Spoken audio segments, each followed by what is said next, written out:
Hey, crypto enthusiasts! Ever heard of Binance Red Packets? They're a fun way to send and receive free crypto, but are they all they're cracked up to be? Let's dive into the pros and cons of this feature in the next 3 minutes. 1. Easy and fun gifting.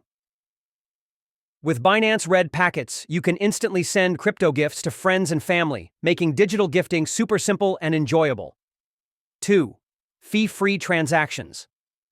Unlike regular crypto transfers, sending Red Packets doesn't incur any fees, so you can share without worrying about extra costs. 3. Promotes crypto adoption. It's a great tool to introduce newcomers to cryptocurrency, allowing them to receive and experience crypto firsthand. 4. Flexible distribution options.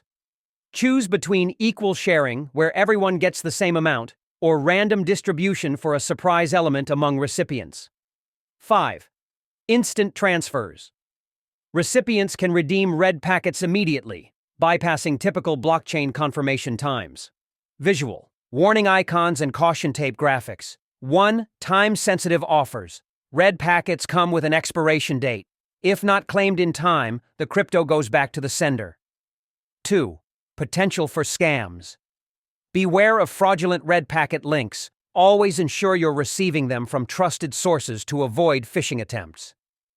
3. Geographical restrictions. Some countries have regulatory limitations, meaning Red Packets might not be available everywhere. 4. Irretrievable mistakes. If you send a Red Packet to the wrong person, there's no way to reverse the transaction. 5. Account requirements.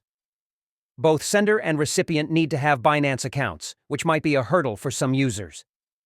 Binance Red Packets offer a unique and engaging way to share crypto, but it's essential to be aware of the potential pitfalls. Always double-check recipient details, be cautious of unsolicited links, and ensure you're familiar with your country's regulations. So, would you use Binance Red Packets to share crypto with your friends? Or do the risks make you hesitant? Let me know your thoughts in the comments below. And don't forget to like, subscribe, and hit that notification bell for more crypto insights. Note: always conduct your own research and consider consulting with a financial advisor before engaging in cryptocurrency transactions. If you like this video, hit the like button, and for more crypto news, subscribe our channel.